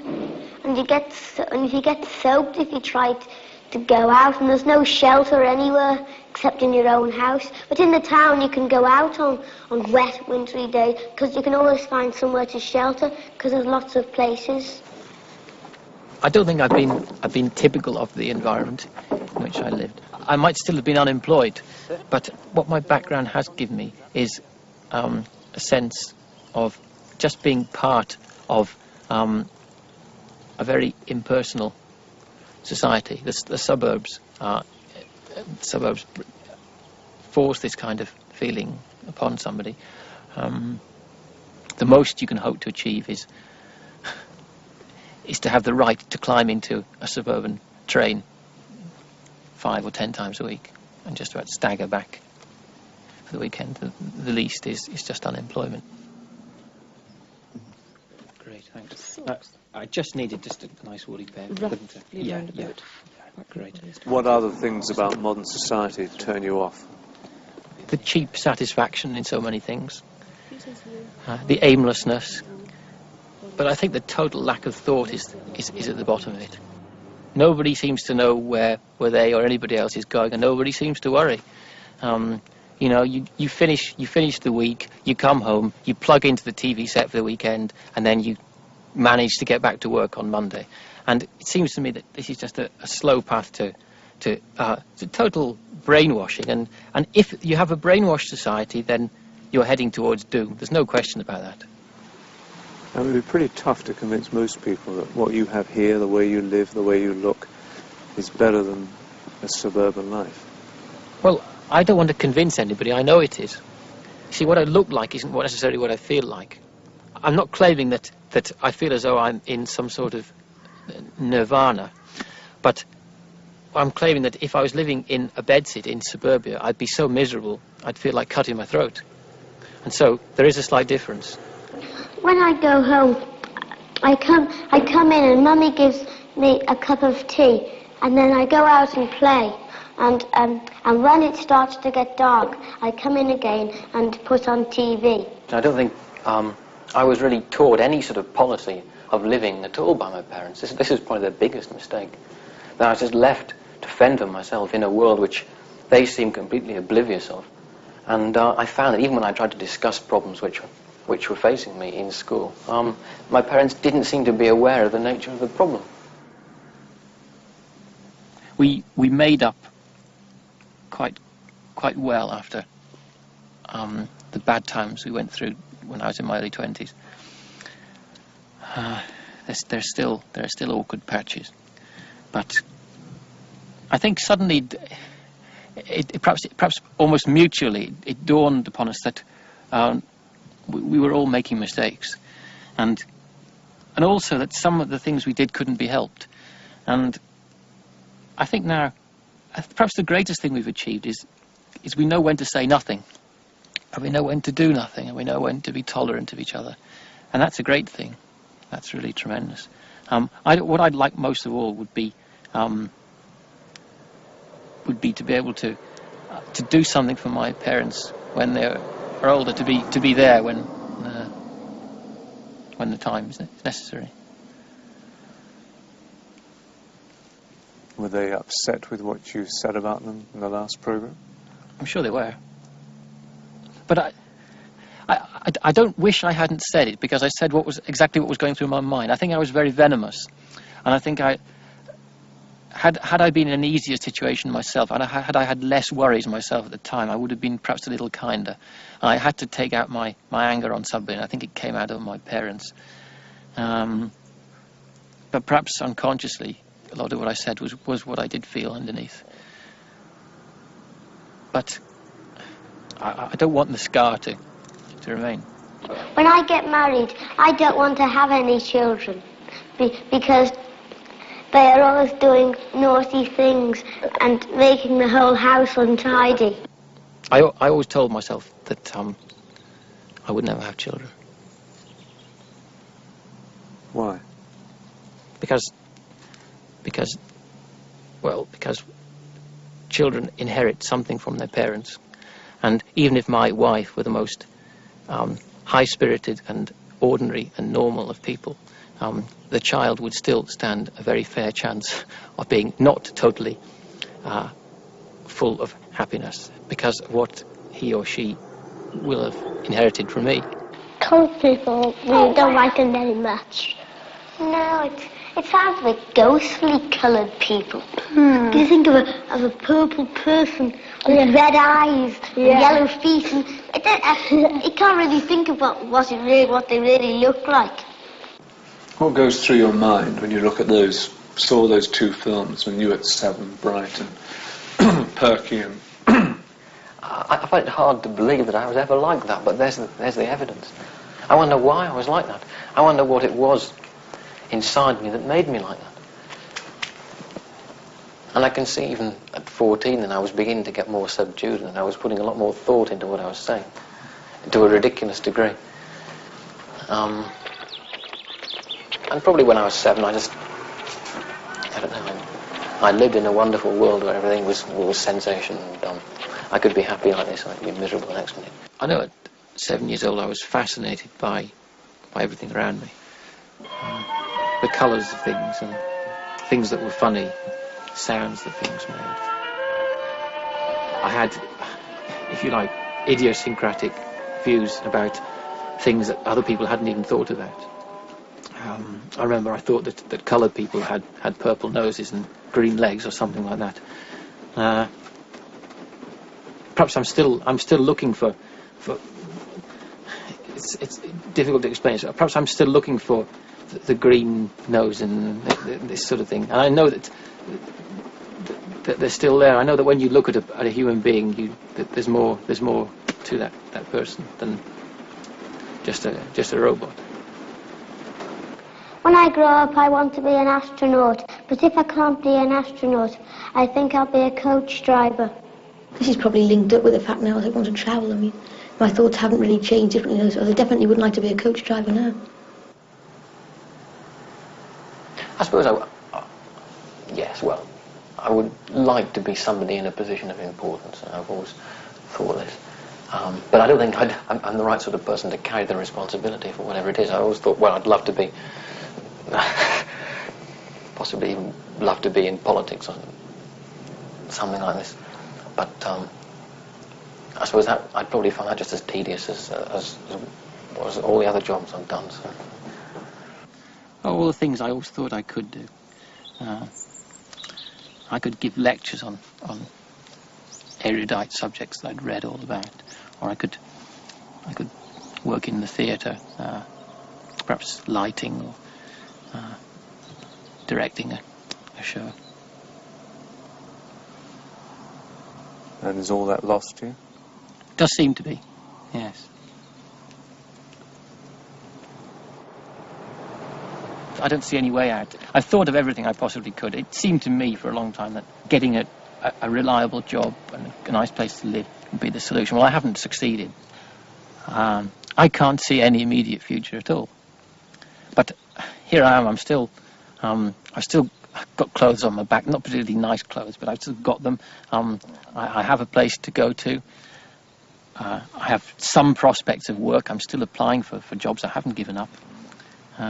I think I'm lucky because I've met so many people. I've worked with people who have no future whatsoever, for whom life is finished completely at 50, and yet they still have to somehow keep going. And I don't want it to seem that I'm complaining too much. I feel, especially sometimes when I'm on my own, that I'm losing touch with the way other people live.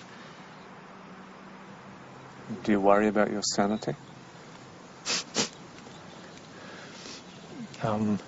Other people sometimes worry about it.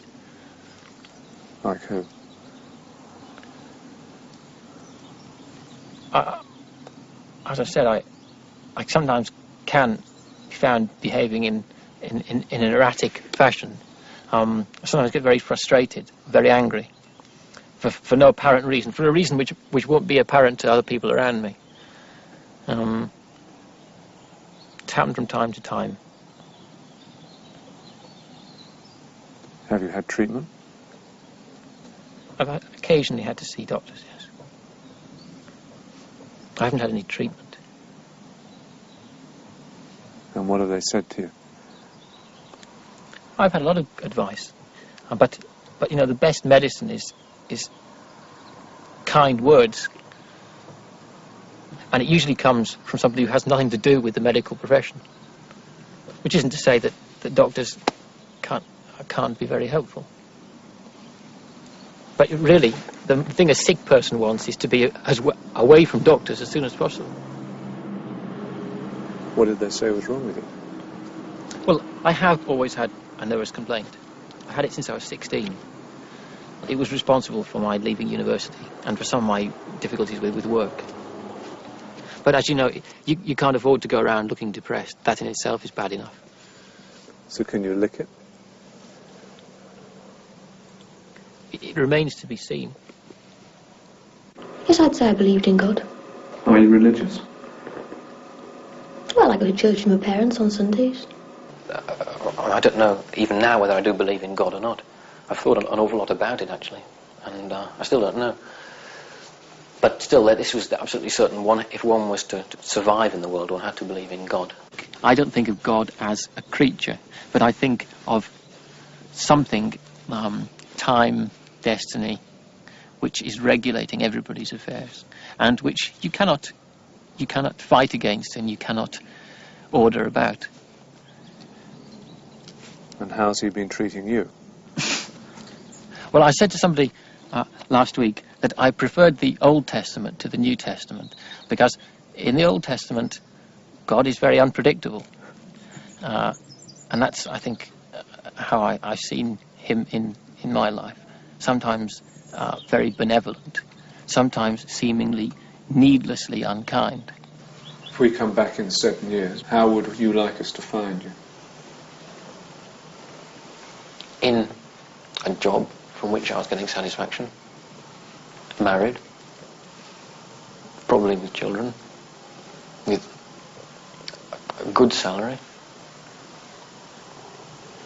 enough to as I said before, to be able to live fairly comfortably, and with friends whom I could contact when I wanted to.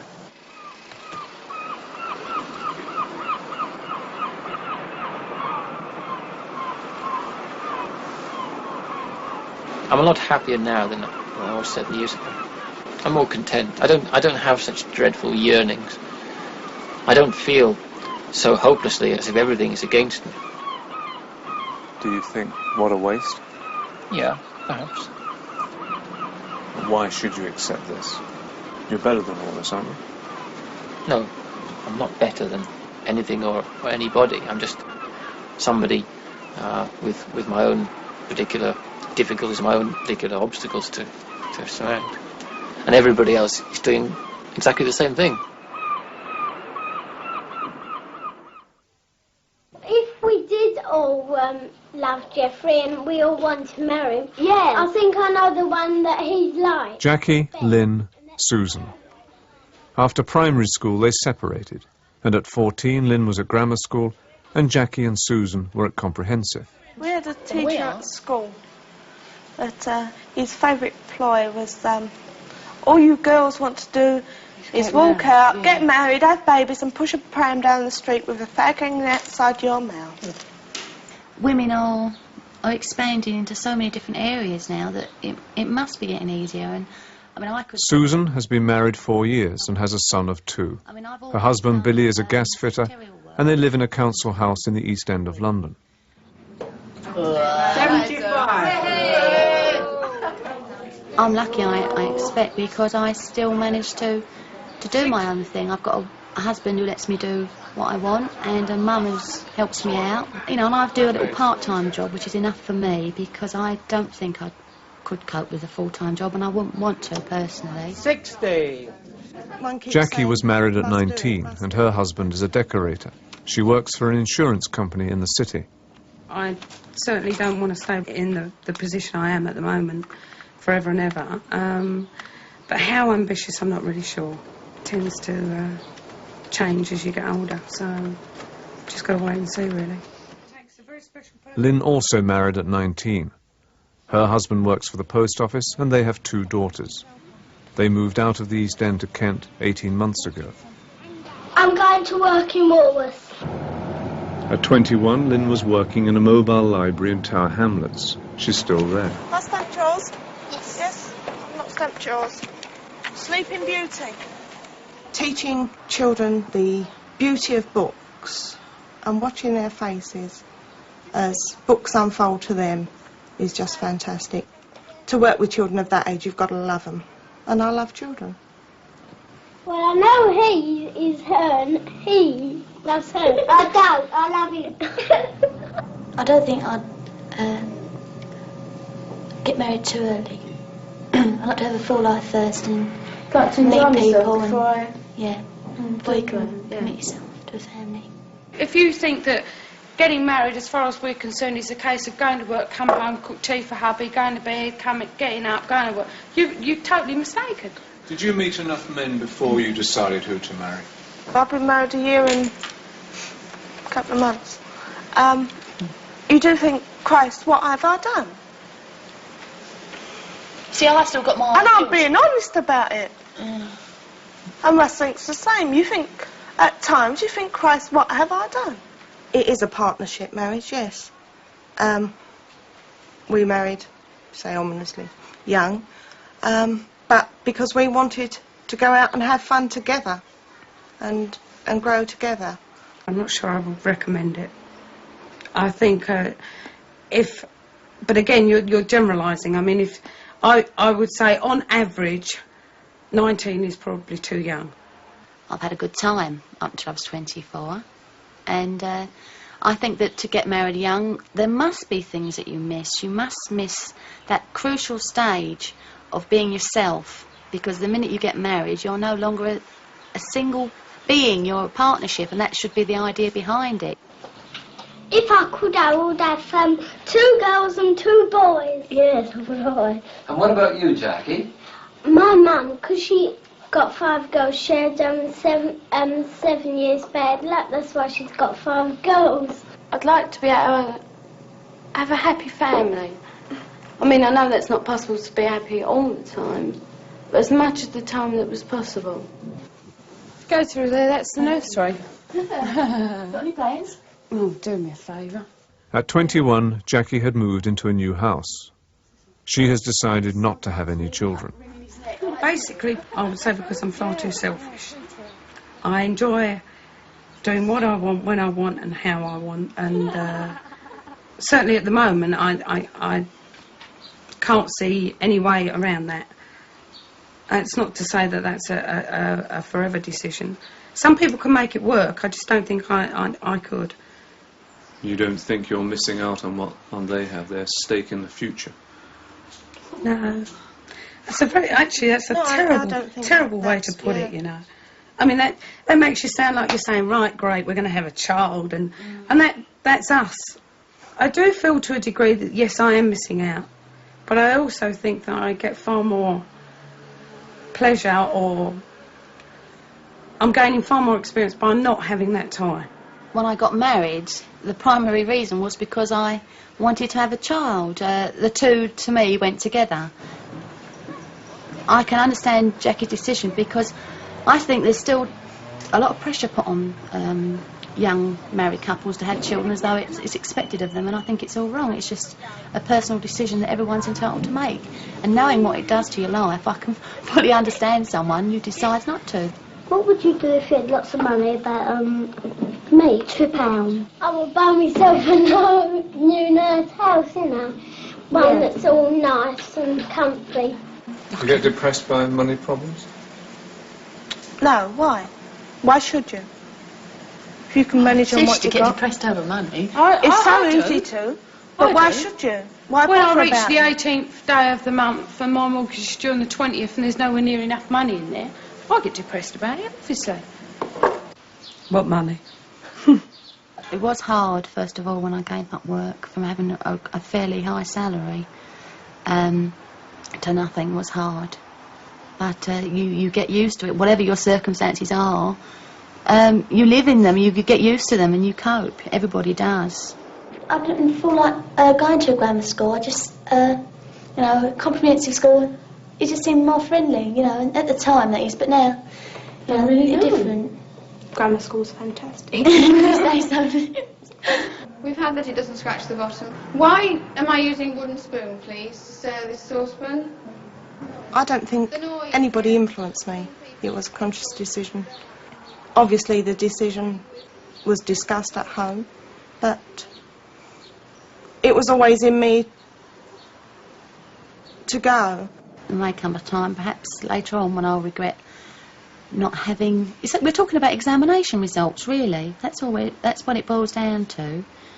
And I got some examination results, some O-levels, CSEs, whatever.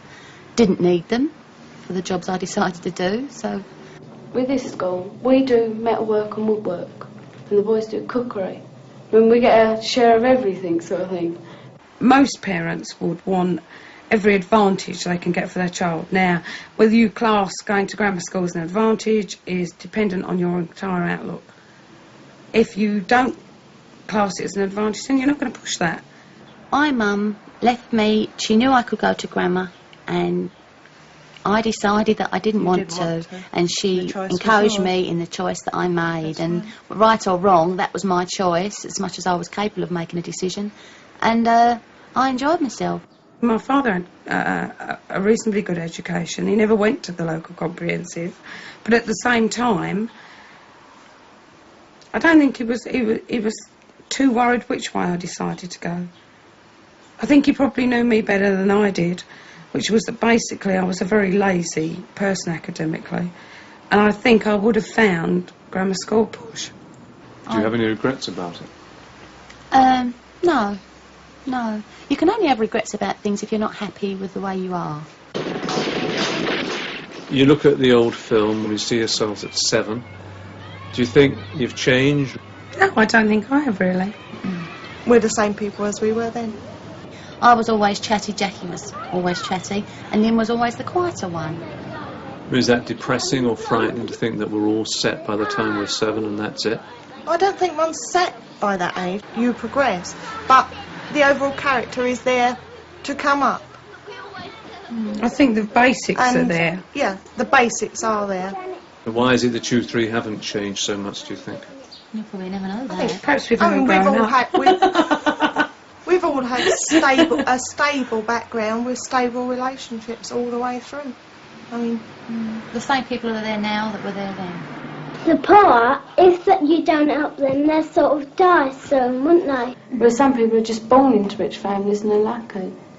I don't see why they should have the luck when people have worked all their lives and haven't got half as much as what they have. It just don't seem fair. I've had the opportunities in life that I've wanted. I say I've had more opportunities. Yeah, you've made. So you three working class girls don't feel bitter about a society that maybe gives one strata of it more opportunities than another? No. Not bitter. Not at all. I don't even think, to be honest, we consciously think about it until this programme comes up once every 7 years. I really don't think we even think about it. I do not sit there thinking, oh, he actually was born into money. He's had more opportunity. I mean, it just doesn't even cross my mind. I think that we all could have gone in any way that we wanted to at the time within our capabilities. I mean, we chose our own jobs. We were able to choose our own jobs quite freely. If you've got a comfortable background, then perhaps it can make life easy. But I think you've also seen within this programme that it doesn't always work that way. In some respects, I think that the boys and Susie didn't have such an open choice as we had. It was mapped out from such an early age as to where they were going, and they had to live up. It's a hard thing living up to parental expectations.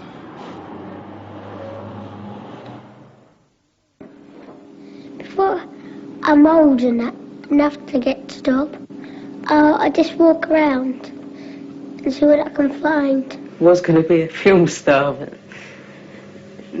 now I'm going to be an electrical engineer, which is more to reality, really. I often say I'm saving to settle down with Yvonne, and then I think to myself, I might buy a car instead. Since 21, I've got married, had a couple of kids, and well, I don't think there's anybody else I could have ever married except Yvonne. She gives me my life, really, because we're together, we have the children and everything. And what is it with Yvonne that you fell in love with? Her nature, really. She's always quiet and thoughtful, except when she's laughing. Tell me, do you have any girlfriends? Well, not many. What do you think about girls? Well, not much. Look at the parrot. When you decided to have the 5, did you want to have them close together? Yeah, because if you separated your kids, you say one is 15 and one is 6, I mean, there's such an age gap that they could never get on. They never grow up together, they won't know each other. Why did you want to have a large family? Well, I wouldn't really call it a large family. Well, I think it is large by average standards. Yeah. We just wanted 5 kids, you know, we got exactly what we want, 3 boys and 2 girls. So, I mean... You gonna have any more? No, it's exactly that. It's a handful, you know. Do you push your kids at school? Those that go to school already? No, I don't push them. I encourage them on what they come home, when they come home, and I come home in the evening. They tell me what they've done. You know, if they've done anything bad, I tell them where they've gone wrong. And if they want, what's the word? Not encouragement, praise for what they've done, then I'll give it to them if they've done well, yeah. Do you see maybe your kids are going to be smarter than you are? Yeah, there's a couple of them already look like they're going to be smarter. How are you going to handle that? Keep them on my side.